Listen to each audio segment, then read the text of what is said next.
IFM. Walang masamang umasang makikita mo rin ang lalaking pinapangarap mo. Pero dapat mo ring matanggap ang katotohanan na hindi lahat ng inaasahan mo ay magkakatotoo. Ako nga pala si Marife, 29 years old, isang fishball vendor na madalas pumupwesto sa ilang lugar sa Pasig. Bata pa lang ako ay mahilig na akong makinig sa mga drama sa radyo. Kaya naman lagi ako nakaabang sa mga magagandang kwento na inihahandog ng Dear IFM sa aming mga listeners. Gaya nga ng sabi ko, mahilig talaga ako sa mga kwento. Bukod pa sa mga drama sa radyo na napapakinggan ko noon, mahilig din akong kwentuhan ng nanay ko noon tungkol sa mga prinsesa na pagkatapos ng lahat ng mga hirap na pinagdaanan nila ay nakita rin ang prinsipeng mamahalin nila. At mamahalin sila habang buhay. Kaya nga, hindi ko rin maiwasang umasa na sana dumating na sa buhay ko ang prinsipeng magliligtas at magpapaibig sa akin.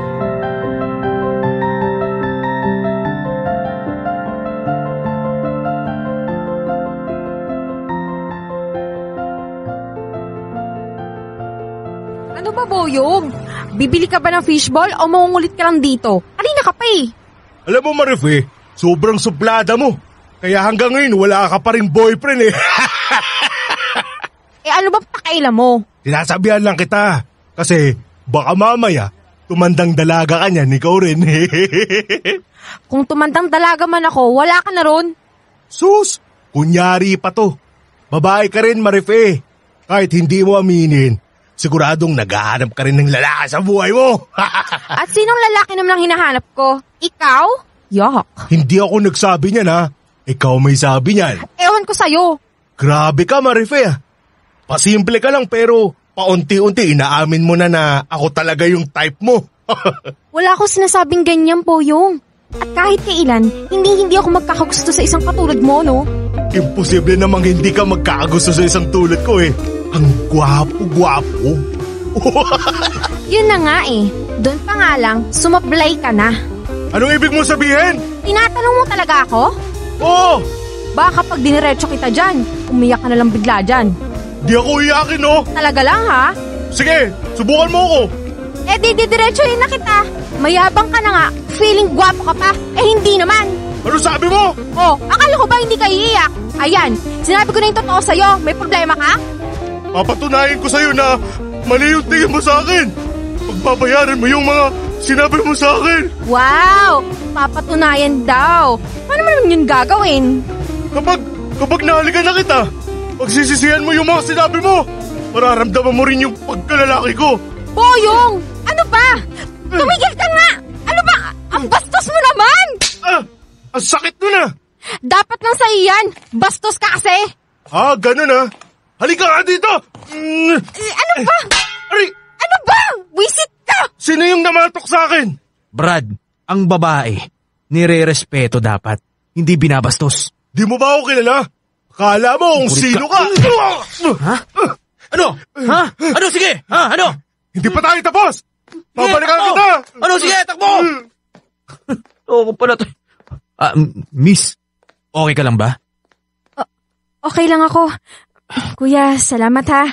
Kung hindi ka dumating, baka kung ano na nangyari sa akin eh. Okay lang, walang anuman.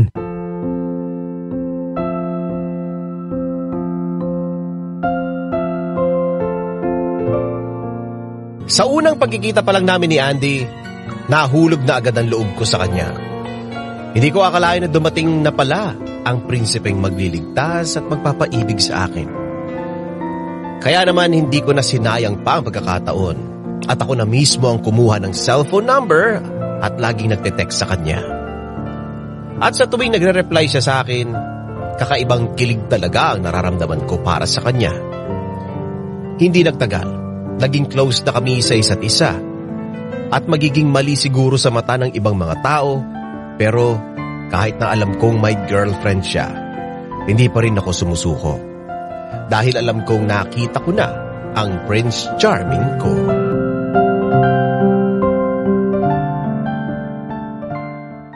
Grabe ka naman. Gabing-gabi na, dinalaw mo pa ako dito sa bahay. Nakakahiya nga eh. This oras na ng gabi pupunta pa ako rito. Ano ka ba? Okay lang yun. Wala namang tao ngayon dito eh. Nasaan nga pala yung mga magulang mo? Nag-outing sila kasama yung kamag-anak namin. Bakit hindi ka sumama? Ayoko eh. Suwang-suwa na ako sa mga mukha ng pinsan ko. Bakit? Kaaway mo ba yung mga pinsan mo? Hindi naman. Kaya lang, madalas na kasi kami nakikita ng mga yun. At saka, gusto ko rin naman magpahinga at masolo tong bahay. Kahit ngayon lang. Kung sa bagay, minsan ganyan nga din ako eh. Yung bang parang gusto mo lang mapag-isa, kahit isang araw lang? Oo nga. Ganun na ganun yung feeling ko. Parehong-pareho talaga tayo. Sabi ko sa'yo bagay tayo. Ano ka ba? Tumigil ka nga dyan. Kung bakit ba naman kasi may girlfriend ka di sana, ginawa na kita. Oo nga pala, baka mamaya magselos yun Bakit ka pala nandito? Bago ko sabihin yan sa'yo, may tanong lang ako Napapansin ko lang ito, ang kintab kasi ng sahig nyo Yung sa bahay namin, kahit laging naglilinis dun, hindi ganyan kakintab yung sahig namin. Ano ba yung gamit nyo? Ang ginagamit namin dyan, star wax, floor wax. Kintabay to the max. Yan pala yun. Sige nga, makabili nga niyan para magamit sa sahig namin. O teka, naiiba na yung usapan Sabihin mo na kasi sa akin, bakit mo ako pinuntahan dito? Pasensya na Marife hindi ko talaga alam kung bakit ikaw yung pinupuntahan ko pero pakiramdam ko kasi ikaw yung makakaintindi sa akin. Siguro meron talagang dahilan ng tadhana para makita tayo ngayong gabi. Ganun ba talaga yon? Oo, naniniwala kaya ako sa ganun. Nagkakalabuan na kasi kami ng girlfriend ko. Talaga? Sorry. Bakit naman kayo nagkakalabuan? Ano ba nangyari? Ayun, pinaghihinalaan niya raw ako nang bababae raw ako. Pero kahit kailan, hindi ko naman ginawa yun sa kanya, no? Pero, meron ba siyang pinagseselosan? Meron hindi ko na lang sasabihin sa'yo kung sino, basta meron. Aaminin ko, parang nagkakagusto na ako dun sa babaeng yun. Pero syempre, wala naman akong balak na palitan yung girlfriend ko para sa kanya, no? Mahal mo na ba siya? Hindi ko alam. Ikaw na mismo ang nagsabi sa akin na nagkakalabuan na kayo. Ibig sabihin, malabo na rin yung nararamdaman mo para sa kanya. Andy, aminin mo nga sa akin, ako ba yung babaeng bagong nilalaman ng puso mo? Sabi ko naman sa'yo, Marife, di ba? Hindi ko sasabihin sa'yo kung sino. Kahit hindi mo naman sabihin, nararamdaman ko namang ako yun. Huwag kang mag-alala, wala namang tao dito sa bahay. Ganun ba? Sige, tayong dalawa lang nandito. Magagawa natin kung anong gusto natin ngayong gabi.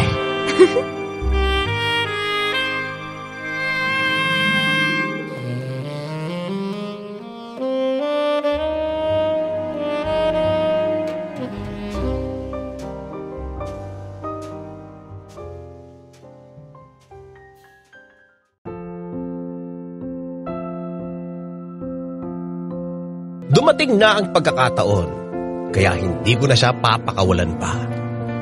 Yun ang gabing hinding-hindi ko makakalimutan. At dahil nga sa nangyari sa amin noong gabi na yon, nabuntis niya ako.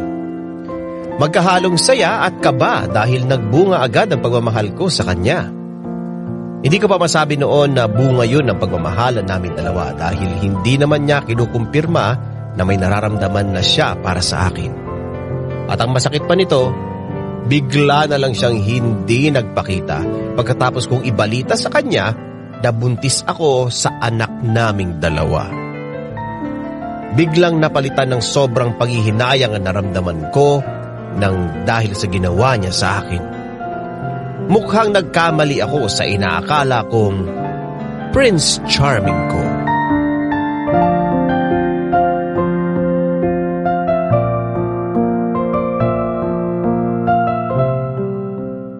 Dapat kapag buntis hindi na nagtitinda. Andy! Anong ginagawa mo dito? Bibili ng fishball. Yun lang ba? Siyempre.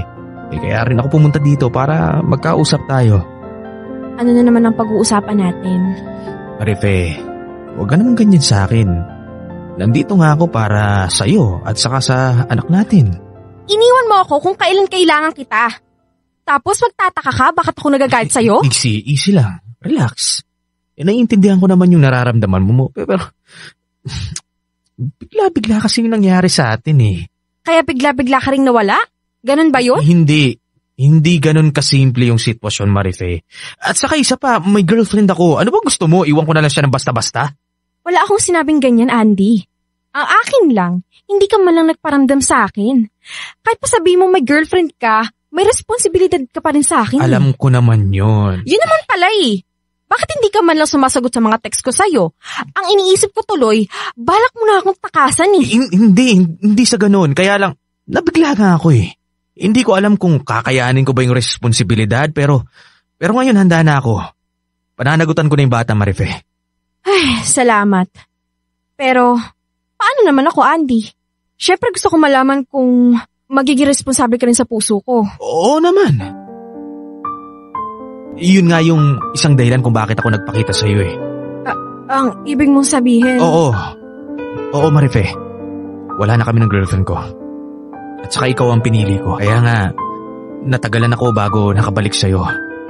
Inisip ko ng mabuti kung ano ba talaga yung nararamdaman ko para sa iyo. At ito, ikaw na talaga ang mahal ko.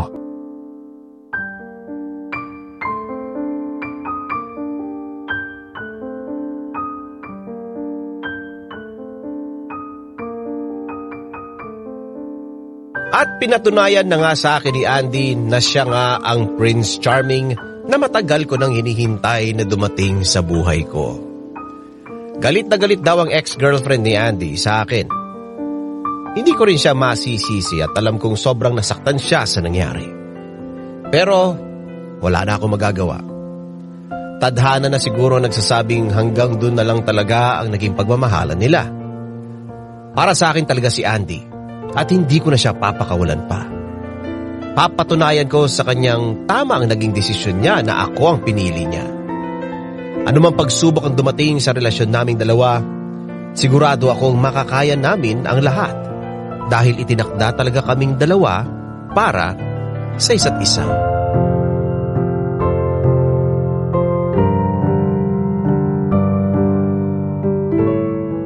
Hindi ko pinagsisisihan ang naging relasyon namin ni Andy.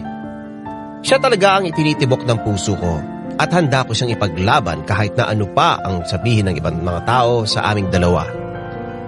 Kung ano-ano na kasi ang naririnig ko sa mga kakilala namin at pinipilit ko na lang na huwag pansinin. Tutol din ang mga magulang ko sa naging relasyon namin ni Andy dahil bigla-bigla na lang daw ang nangyari. Pero dahil si Andy ang ama ng anak ko, tinanggap na lang nila ang boyfriend ko. At mukhang hindi ako nagkamali sa Prince Charming ko. Ramdam na ramdam ko ang pagmamahal niya para sa akin. At pagkatapos kong manganak, ay naghanap na kami ng maupahan at nagsama na kami. Pero tulad ng ibang mga relasyon, hindi rin naging perpekto ang pagsasama namin ni Andy. Dumadaan din kami sa mga pagsubok at ang mahirap pa dito, napapadalas at lumalala na ang pag-aaway naming dalawa.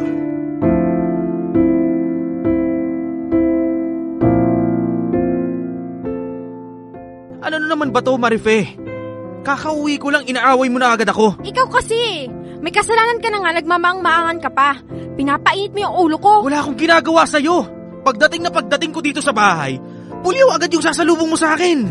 Ayaw mo pa kasing umamin sa kasalanan mo. Ano pa kasi yung kasalanan ko? Bakit ka nakikipag-usap kay Agnes? Ano ba yun, Marife? Alam mo bang napakababaw lang nito? Nagagalit ka ng dahil lang doon? Parang tanga lang ah. Anong parang tanga? Totoo naman ah. Ano naman ngayon kung nag-uusap kami ni Agnes ah?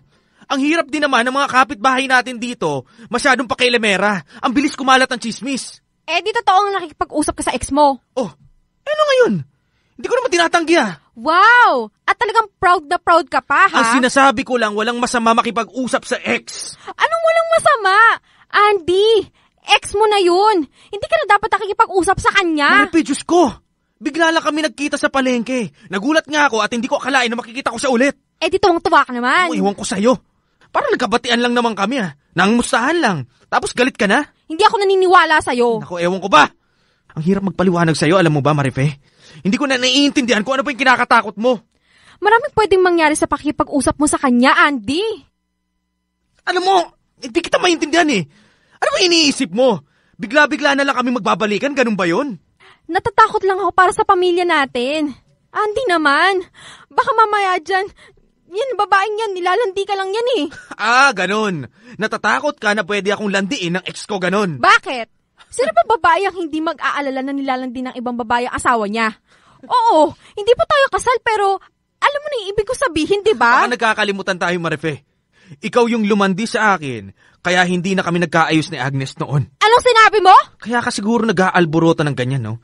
Kasi ikaw mismo, takot ka sa sarili mong multo. Ang kapal ng mukha mo! Ikaw yung nagsabi sa akin na nagkakalabuan na kayo, tapos ngayon, babaliktarin mo ko? Alam mo, nakakarinti ka na, tumigil ka na nga. Nakakasakit ka na ng tenga eh. Kaya kung minsan parang ayoko nang umuwi dito eh. Lagi na lang, Marife. Halos araw-araw na lang. Maliit na bagay, pinapalaki mo. Kaya lagi na lang ganito eh. Alam mo, ayoko na. Mas maganda nga siguro, maghiwalay na lang tayong dalawa.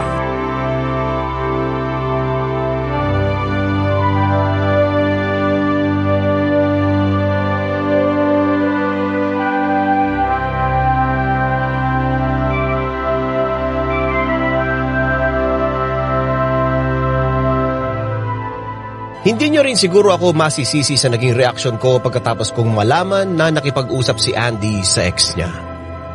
Alam kong hindi matanggap ni Agnes na iniwan siya noon ni Andy para sa akin, kaya sigurado akong gagawin niya ang lahat para mabawi niya si Andy sa akin. Pero bago pa man mangyari ito, basta tungkol sa ibang babae, hindi ko talaga maiwasan na kumprontahin si Andy. Ayoko lang naman na mawala siya sa akin dahil ipinaglaban ko talaga ang pagmamahal ko sa kanya. Ayokong bigla-bigla na lang masayang at magtapos ang relasyon namin ng ganun-ganun na lang. Pero wala rin akong nagawa. Dahil tuluyan na kaming hindi nagkasundo, naghiwalay na kaming dalawa. Isinama ko ang anak ko at tumira na muna kami sa bahay ng magulang ko. Pero pagkatapos ng lahat na nangyari, ginagawa pa rin ni Andy ang obligasyon niya para sa anak namin.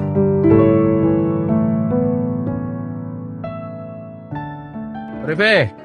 Alis na ako ha. Hindi ka man lang ba kakain? Hindi na, busog na ako eh. Sigurado ka bang hindi ka na magtatagal dito sa bahay? Dinalaw ko lang yung anak natin. Gusto ko lang siya makita. Nga pala. Pumili na rin pala ako sa grocery ng mga gamit na kakailanganin nyo dito sa bahay. Nakita ko nga eh. Nakaya naman sa'yo. Bumili ka pa para sa amin. Okay lang yun. Sinama ko na pala dyan yung paborito mong sabon. Yung Shield Bath Soap. Shield Bath Soap. 24-hour germ protection. Galit sa sakit, may malasakit. Recommended by the Philippine Nurses Association. Kaya nga paborito ko yan eh. Maganda talagang gamitin yung sabon na yan. O sige, mauna na ako ha. Andy, sandali lang. Bakit? Pwede bang dito ka muna? Marife naman. Mag-usap naman tayo. Ano pa pang pag-uusapan natin? Yung tungkol sa atin. Marife, wala na tayo. Kaya wala na rin tayong dapat pag-usapan tungkol sa atin. Talaga bang wala ng pag-asa? Alam kong nalulungkot ka, pero ayoko nang umasa ka pa sa akin.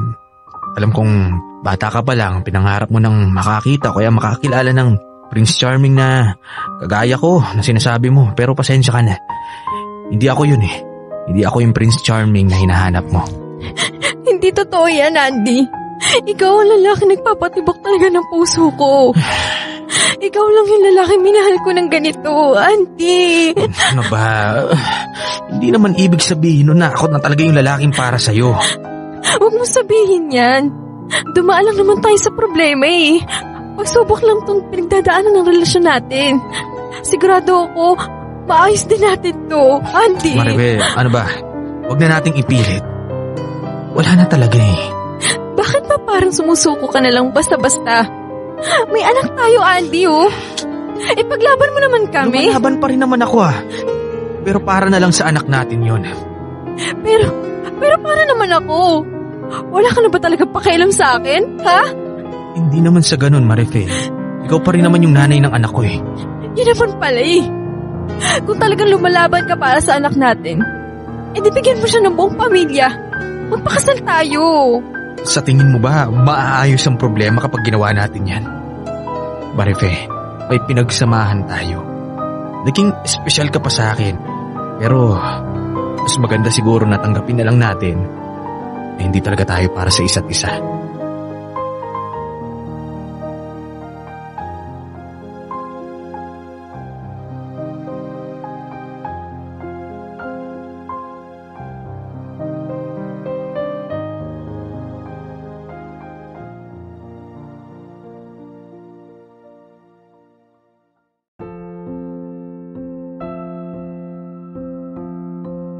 Ang akala ko makikipagbalikan na si Andy kay Agnes.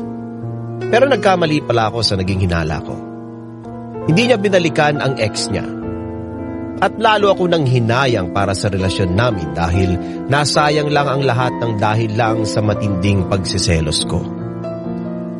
Pero kailangan ko na lang sigurong tanggapin ang lahat. Hindi na babalik sa akin si Andy. Nandyan na lang siya, hindi na para sa akin kung hindi para magampanan niya ang responsibilidad niya para sa anak namin. Masakit man para sa akin, pero kailangan ko nang magising sa katotohanan. Hindi pala talaga si Andy ang Prince Charming na hinahanap ko.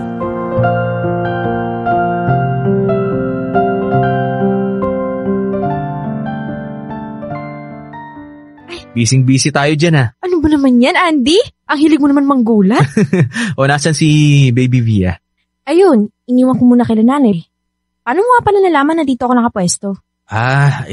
Kabisado ko na kasi kung saan ka madalas pumupwesto. Kahit pa paano, matagal din yung pinagsamahan natin, no? Sa bagay. Oh, pakilala mo naman ako dyan sa kasama mo. O nga pala, Marife, si Omar nga pala. Bagong pasok sa trabaho namin. Omar, si Marife, nanay ng anak ko. Siya pala yung sinasabi mo sa akin, pare. Magaling kang pumili ng babae, ah. Ganun talaga. Sus? Hindi naman. Hindi mo nga ako pinakasalan eh. Ito naman, parang ewan eh. Seryoso ka ba? Joke lang. Ikaw talaga, hindi ka mabiro, no? Matagal ko na natanggap na hindi talaga tayo nagkatuluyan. Ganun ba?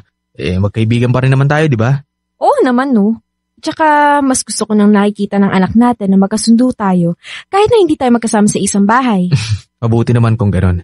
Nga pala, kaya pala ako pumunta dito kasi baka matagalan ako ng pagbibigay ng sustento sa anak natin eh. Nagka-problema daw kasi sa pagpapasahod. Pero huwag ka mag-alala. Kapag naayos yon, magbibigay ako agad. Ha? Ano ka ba? Ayos lang yun. Lagi ka namang nasa oras kapag nagbibigay ka ng pera para kay baby eh. Basta, sabihan mo lang ako kung sakaling magkaroon ulit ng problema katulad ng ganyan, ha? Oh, Omar, may dumi ba sa mukha ko? Kanina ka pa nakatitig sa akin eh. Pasensya na. Parang Andy, mo naman sinabing ganito pala kaganda yung ex mo? Naku po, patay tayo dyan. Sinasabi ko na nga ba, may mangyayari kapag dinala kita dito kay Marife. Hay nako, Andy. Pareho lang kayo ng kasama mo, mga bolero. Uy, hindi kita binobola nun ha. Saka malay mo naman, si Omar na pala yung lalaking matagal mo nang hinihintay. Baka magulat na lang ako. Siya pala yung Prince Charming mo.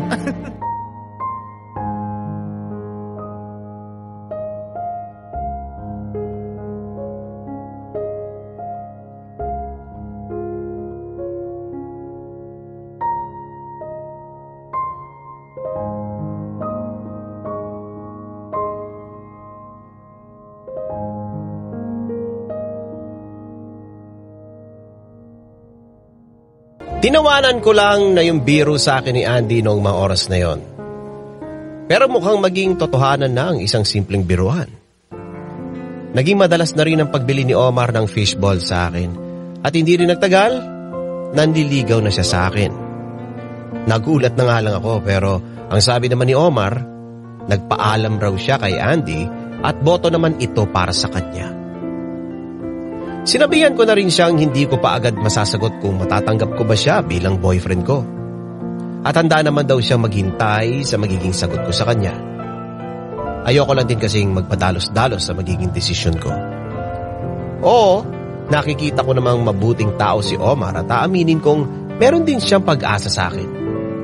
Pero may mga natutunan na kasi ako sa mga nangyari sa relasyon namin noon ni Andy. Ayoko maging boyfriend si Omar nang dahil lang sa inaasahan kong siya na ang Prince Charming na hinahanap ko. Ayoko nang mabuhay sa pantasya. Mas gusto kong hindi pilit at dahan-dahan muna ang lahat para sa aming dalawa. Maraming salamat Dear IFM sa pagkakataong may bahagi ko sa inyo ang kwento ko. Hanggang dito na lang muna. Marife.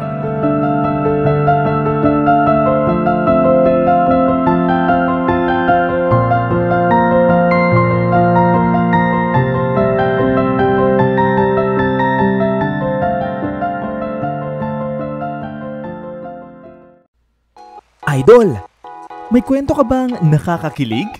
O di kaya naman may kurot sa puso? Pampa-good vibes. O baka naman gusto mo lang makapagbigay ng inspirasyon? Halika! Pwedeng-pwede kang magpadala ng kwento ng buhay mo sa amin. Magpadala lang ng sulat sa email dearifmstories@gmail.com o di kaya naman mag-PM sa official Facebook page namin. Hanapin lang ang Dear IFM at kami nang bahala sa'yo.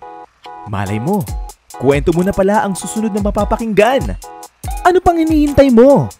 Ikwento mo na yan dito sa amin sa Dear IFM, kung saan una ang kwento mo.